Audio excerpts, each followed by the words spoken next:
Unstoppable rallies in the Chicago Mercantile Exchange.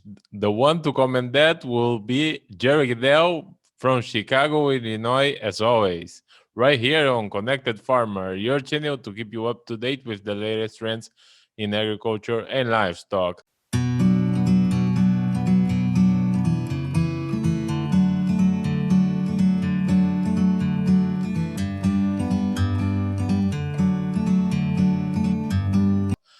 So, Jerry Gidel, how are you today? For the first time, we are not recording this on Friday, but we can talk a lot about the rallies on both corn and soybeans. It's been quite an impressive 4 days. Even this normally it's a Friday, but at this point, we really all the market activity here this week has really been focused a lot on what's the lack of moisture on the safrinha corn in Brazil, and the fact that from a classic standpoint of it, the dry season actually started maybe a month ago. We finally realized it at this point, and every time you stare out there, there's no rain coming very far past the Amazon, and that's not a good sign. It's all, as I said a couple times in the last six or a couple months, is that the Brazilian crop is always there until it's not there, and right now we might not have it here. That's the one thing. It is because in reality of it, the monsoonal range and the dry season doesn't drift away in many times until mid-May, and this is not the year though. It looks like it's already started. Plus, we had a late start and getting planted, so we put a lot more acres vulnerable to this kind of weather conditions. And now we're trying to figure out our U.S. planting situation. We had a great week last week. Things jumped up into the mid 40s on corn, and beans in the mid 20s, and that. But this week we've been a lot cooler, and we've had a few stray showers going across. Nobody's got really a good rain at this point, but it has slowed down some of the planting this week, but we're way ahead versus the 5-year average. And what are the changes are you seeing for U.S. planting? Well, that is the interesting situation. You would think with the kind of relationships that we've seen here in the last 3 weeks, where we've had $1 up in corn, and we've on old crop, and new crop's been a little stronger than that. But you look at the beans, and they went $1.50. Well, that's not really the right ratio if you think about it. That's really prompted us a lot of talk about, oh boy, these producers are going to switch over to corn and that kind of stuff.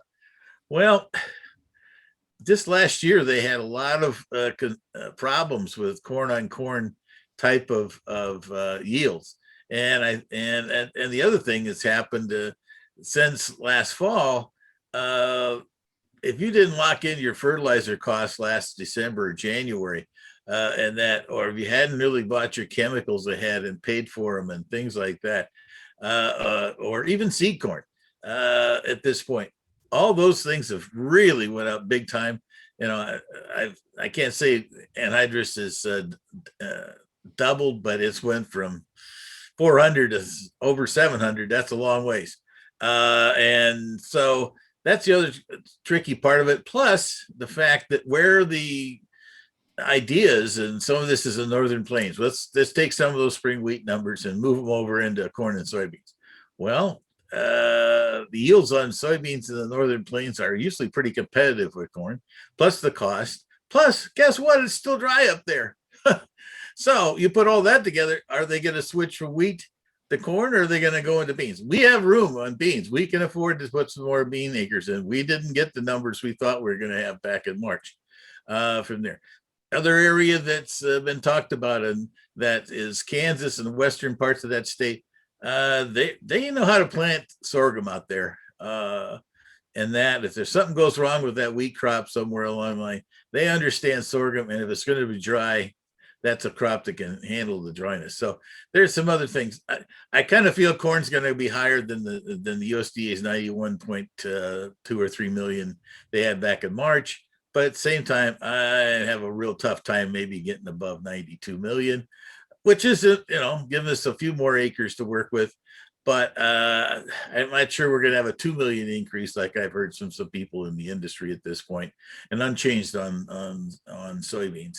But that's going to be a controversy all the way till June 30th. It's not going to be decided in the next few days. That's just the beginning of the talk right now with this dynamic price change. Yeah, see, you talked about estimates, and StoneX follows Safras and Mercado and updated the Safrinha number for the Brazilian crop.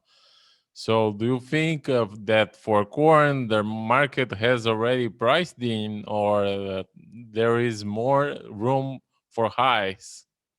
Well, you're exactly right. After the kind of string we've had in the last 3 weeks, and then about halfway through it, the latter part of last week, all of a sudden, like you pointed out, the Brazilian corn crop expectations went down, and actually, it looks like at this point that the trade numbers are somewhere around 100 to 103 million metric tons. I'm using a 101 number. That's down from the USDA's 109 million. I guess the big question is, where'd you start? Some people were higher than 109, and maybe they're back a little higher than this. At the same time, with the weather forecast, it doesn't have a lot of moisture in it for another foreseeable future. Now, that's the one interesting. There's always been a little bit of, some particular model is showing some rain, maybe a week or so out, or 10 days. The dry season is the dry season, folks. Don't forget, once it stops in Brazil, it doesn't all of a sudden show up and give you one last little kiss on the cheek before it goes away. That's the thing is not good here. Now I'm not really projecting a number that's going to be in the low 90s on a carry size for Brazil, but that's the real driving force, because we don't have the corn now. They're going to be filling in.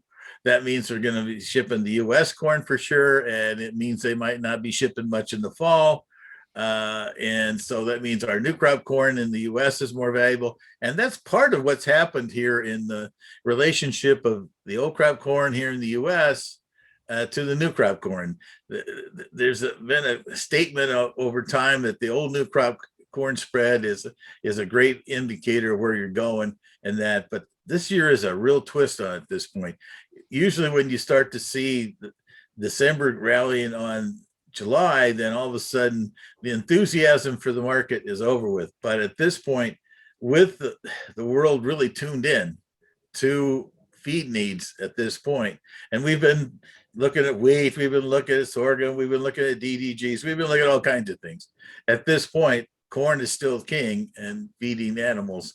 And at this point, if the corn production both in Brazil and the US are under threat, that means new crop is going to be valuable too. So this is the interesting times for the world of agriculture. That's us old folks out there have got to think about things a little bit different sometimes than what we might have thought, 10, 15 years ago. And I was going to ask you about the real reason that China is mixing more wheat into their meals. It seems to me that the world is out of soybeans, the world is getting out of corn, so they are getting their wheat.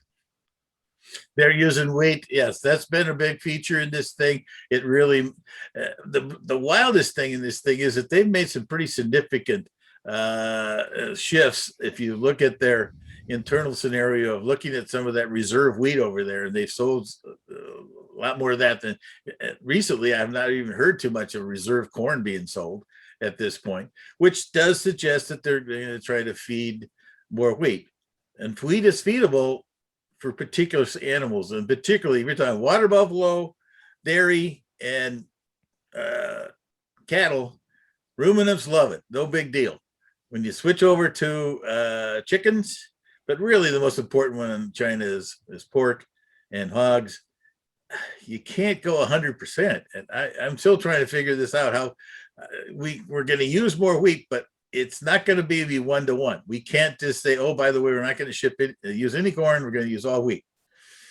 That doesn't work in a simple stomach animal, including us. So it's an interesting question. I have how to balance that all out, what it really means for consumption of corn and wheat.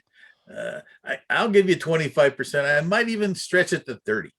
That's what my old nutrition textbook told me a while back. But I just wonder how much more we can go by that, because what happens is that fiber in the system just slows everything down, and it becomes, you get some carbohydrates, you get some more proteins from wheat, but you also get that other fiber situation.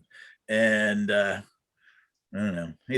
Maybe you don't put gain on if you're sitting there, all stoved up. You're all, I'm so full I can't move. Well, that's what happened. given Like the demand that we have right now, perhaps that China will be providing rice for the animals in the future. Well, that's the twist we've just recently heard in the last 10 days, 2 weeks. You're exactly right, Lewis. And so I got to believe that everybody's looking for everything. And right now, that, interestingly enough, in the world of ethanol in the U.S., considering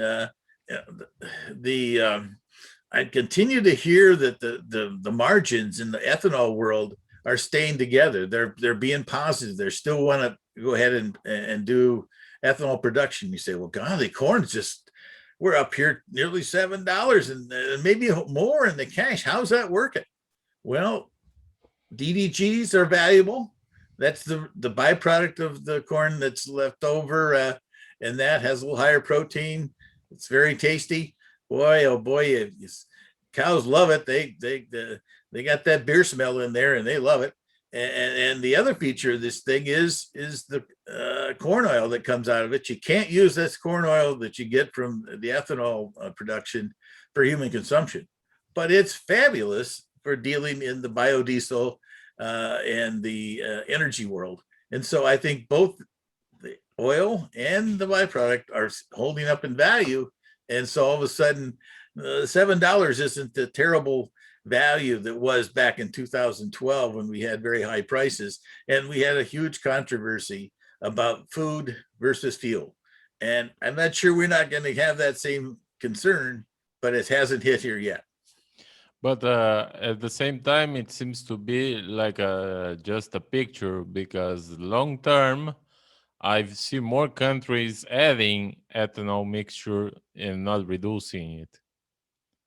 Oh, ethanol. The big thing that's really moving on is biodiesel and that type of thing, and using the oil because we can never get enough spare oil from all the frying and all that kind of stuff. Plus, we don't have as much because the restaurants are down. But then you turn around, and if you think the difference between a smoky diesel truck versus a biodiesel truck, you're well aware of the difference of what that is in South America. That's the difference in the impact on the environment is huge. And so I really feel like that is going to be a feature. And right now, with the US all of a sudden turning its direction from who cares about biodiesel and the environment to a different president and a different approach that we have right now, it's going to take a little while to figure out how far we can go at this time until we can balance our food needs against this whole green revolution in the world of energy. So, Jerry, what are you expecting about next week? Oh, yes. Well, of course, we're going to talk about next week's supply demand reports. Looking at the corn side of things, with today's export sales, and they were pretty poor, and that's part of the reason we kind of started out with kind of lackluster here on a Thursday on the old crop, was only 5 million, but we only had 9 million left to reach the USDA's 2.675 billion number. So that really does tell you that we really have to see that number raised. I'm using 75 million from there. That's what they did last time around. 50 to 100 million is a possibility, and that I don't sense they're gonna. The one thing is that they say, well, we can have less feed use, or we can have less ethanol. Ethanol's hanging right in there. Feed demand is really, it's hard to make an adjustment in that number this month when we have our stocks report comes out on the end of June 30th. And that's what helps you measure the feed demand number. They made an adjustment last month. I don't sense that they're going to make one there. So interestingly enough, that brings my stocks number down to 1.277 billion bushels.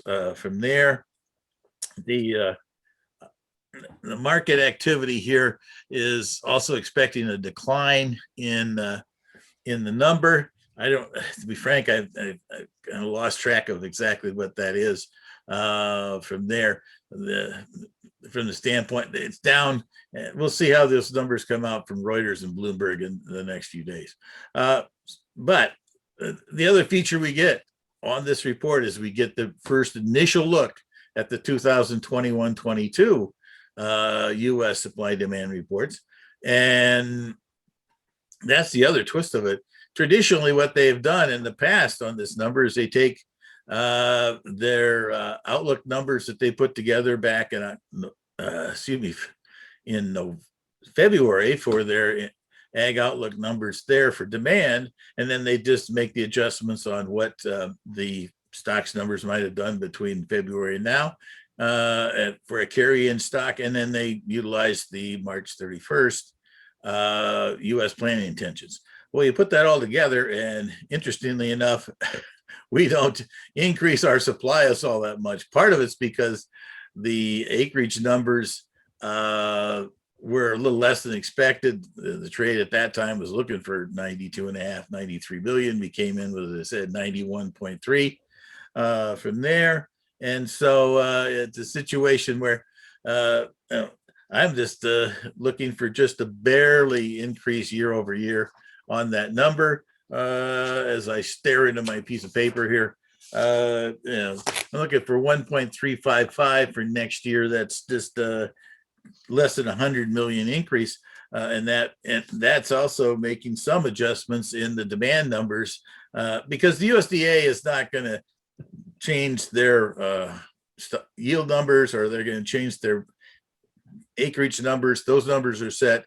I guess they could make some adjustments in their demands and maybe create the number that's 1.4 or 1.45, something like that. But that's still a small number. Look into the beans. That's the other big feature we got to look at in this thing. Of course, next week's numbers, we're already down at the bottom of the barrel here at 120 million carryover stock on beans. That's a number that's for practical purposes is pipeline. Maybe you want to say that it could go down a little bit. Originally I was thinking that the USDA's World Board would go ahead and make that push down to 110 and that. But interestingly enough, I think that there's been enough rumors, and I think a lot of them are true, is that our friends in the southeast part of the U.S. has went ahead and importing beans from Brazil. Yeah. And I've heard Purdue might be involved. I've heard of some other ones in that part of the world, and rightly so. The beans that are coming through the Amazon are very attractive alternative. You can route them to Europe, or you can turn around and route them to southeastern U.S., and it's about the same. And so if they bid a little bit higher than somebody else out there, they probably could get some. I'm anticipating the USDA to increase their imports by 10, increase their exports by 10, and all of a sudden we're at 120 million. The one thing the USDA has done in the past when it gets to these kind of pipeline story levels, they just kind of let the market determine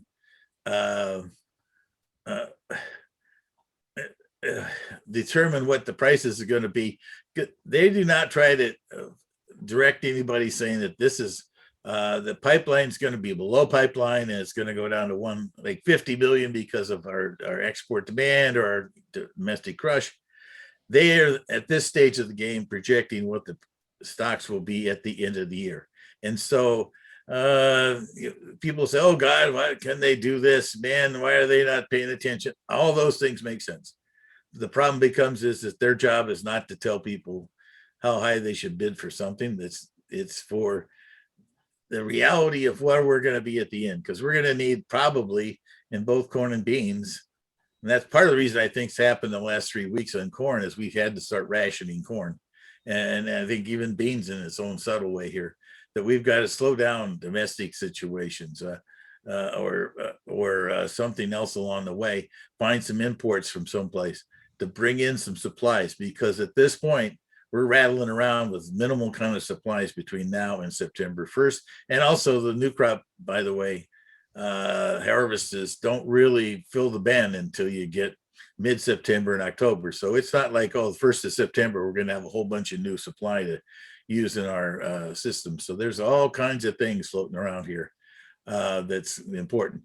But one last thing here on the soybeans is that because of the fact that and there's lots of discussion. We know about this whole scenario that this year's planting totals didn't really go as high as they thought it would be in, say, 2018, when we had our highest levels of U.S. plantings across the country.